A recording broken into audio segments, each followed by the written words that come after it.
Bom, agora uma coisa importante. Uma vez que o Brian compareça ao tribunal de Idaho, as autoridades vão poder liberar legalmente a declaração de causa provável contra ele, o que deve lançar alguma luz sobre o que levou à sua prisão, e principalmente porque a polícia acredita que ele agiu completamente sozinho. Bom, vamos lá. Comentando aqui sobre a vidente, principalmente sobre as pessoas que estavam dizendo por aí que a sua intuição revelava que era isso, era aquilo, pessoas que chegaram a dizer que a sua intuição, que nunca se engana, e apontaram o dedo e acusaram, afirmaram, disseram com certeza ou é as duas meninas sobreviventes, ou então é o Jack Showalter, ou então é aquele vizinho, ou então eu não sei quem, o ex-namorado.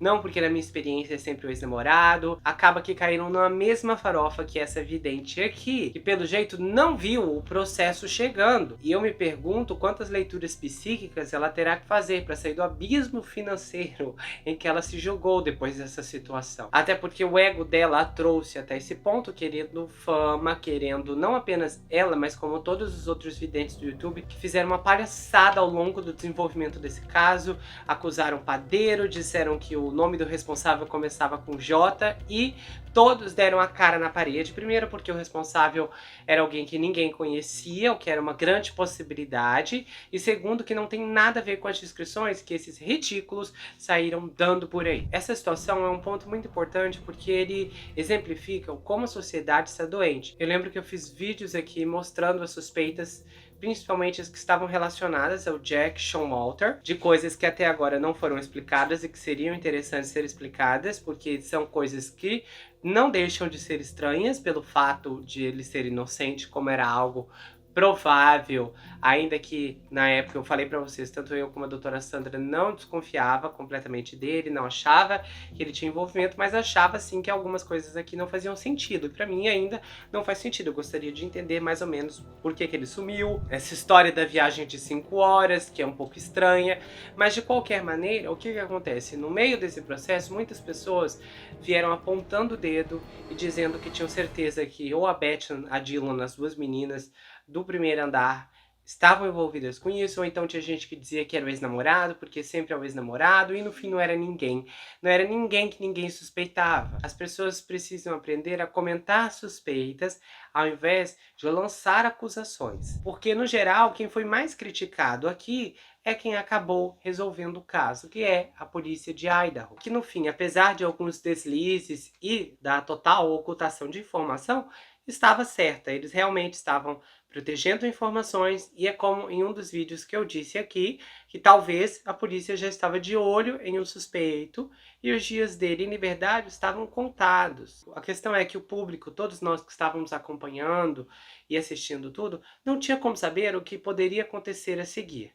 Mas quem realmente se sobressai em toda essa circunstância é quem comentou sem acusar, é quem levantou perguntas sem gerar afirmações de que, olha, essa pessoa é aquilo, a polícia está envolvida, é uma grande conspiração da polícia, como eu até ouvi isso, porque no geral lidar com equilíbrio nessas situações é o que garante que pessoas inocentes não sejam arrastadas para a lama por meio de um processo que está incompleto, como é esse caso até o momento, porque isso aqui apenas está começando agora para as autoridades, para a promotoria. O julgamento vai demorar muito até que comece de fato, muita coisa terá que ser esclarecida, os motivos desse rapaz ainda não estão claros para ninguém, e eu penso que no geral eu acredito na polícia, então para mim ele é sim o culpado, ele é o responsável, ele é a pessoa, a mão por trás de tudo o que aconteceu. O fato de que o DNA o coloca na cena do crime é um grande ponto aqui, é o que faz com que a minha crença esteja tranquila, em paz. Principalmente assim, porque esse rapaz, analisando toda a história dele, porque ainda é muito cedo para fazer uma análise, nós ouvimos aqui depoimentos de dezenas de pessoas, incluindo o que ouvimos sobre a personalidade dele, que é um rapaz complicado, que passou por dificuldades, que foi humilhado por garotas, que cresceu, se tornou um monstro, e aí queremos entender basicamente como a trajetória dele, como tudo levou até aquela noite do dia 13 de novembro. A princípio, e aparentemente ele parece ter fortes traços narcisistas, um senso de superioridade, de egocentrismo, de direito sobre tudo e sobre todos, juntamente com uma falta de empatia, que são traços quase universais de pessoas que cometem esse tipo de crime. Muitas pessoas que vivenciam a crueldade dos adolescentes no ensino médio têm dificuldade em namorar, e aí quando a gente olha aqui para a história do Brian, parece que ele estava tentando seguir em frente,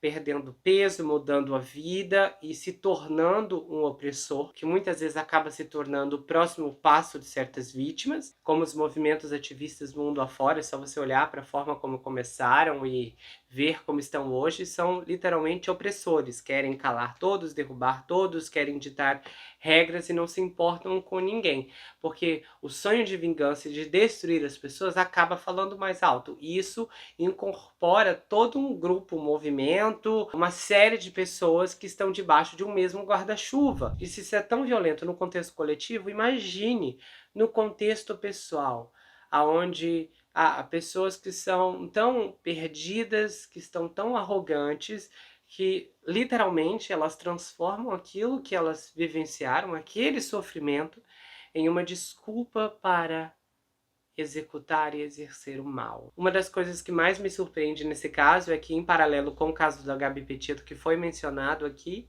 é que, mais uma vez, o responsável se chama Brian e é um vegano radical, o que é uma coisa que não me passou pela cabeça. Mas uma coisa, eu imaginava que poderia ser alguém da região, alguém da universidade, um estudante, e eu também achava que poderia ser alguém ali novo.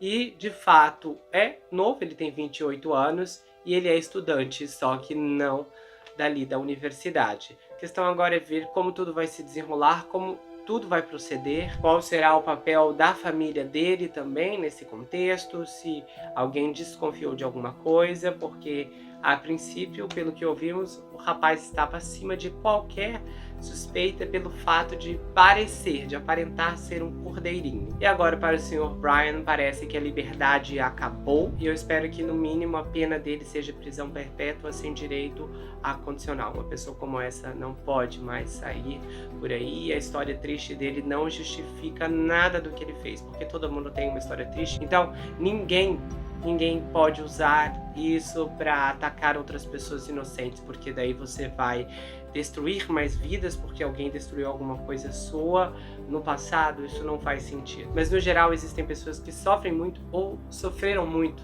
durante uma estação, e elas se tornam arrogantes demais por conta do seu próprio sofrimento. Elas se tornam tão arrogantes que elas não querem mais questionar nem a si mesmas, ou ter uma visão de túnel do que elas estão prestes a fazer. E no caso desse rapaz, foi isso o que ele se transformou. Uma pessoa insensível, uma pessoa sem compaixão e uma pessoa que não é digna de misericórdia. Se você gostou desse vídeo, se inscreva no canal, ativa o sininho, passa esse vídeo adiante. Esse é o primeiro vídeo de 2023, então eu te desejo um ano novo muito abençoado, que venha dar tudo certo pra você daqui pra frente, ok? Se você quiser saber mais sobre mim, adquire meu livro Perfeito Estranho, ele já está disponível lá no meu site. Você pode falar comigo pelo Instagram. O livro conta a história de um rapaz chamado Jack Wilber, que se vê preso em uma terrível maldição hereditária enquanto ele precisa enfrentar um serial killer que está escondido dentro de sua própria casa. O livro vai autografado se você quiser, com marcadores exclusivos, com um pôster. O envio acontece em qualquer lugar do Brasil e quase qualquer lugar do mundo também. Você pode me seguir no Instagram, Gustavo N Psicanalista, tem um grupo no Telegram onde eu envio áudios, bastidores, tem muita coisa legal exclusiva que acontece por lá. E eu também tenho um canal de cortes, onde as análises são recortadas e postadas lá. Você pode conferir, tem muita coisa bacana, não deixe de conferir todo o nosso material. A gente se vê no próximo caso e não se esqueça que aqui você sempre vai ter um amigo. Até mais, pessoal!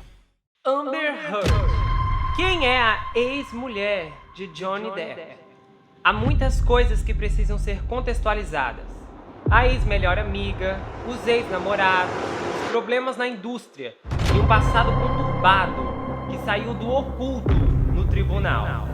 Como Amber Heard saiu de uma trajetória ascendente, repleta de capas de revistas, ensaios fotográficos para naufragar no maior escândalo de celebridades dos últimos anos. É o que você vai ver hoje, com revelações explosivas, detalhes extremos, de uma carreira repleta de problemas que nunca vieram à tona até agora.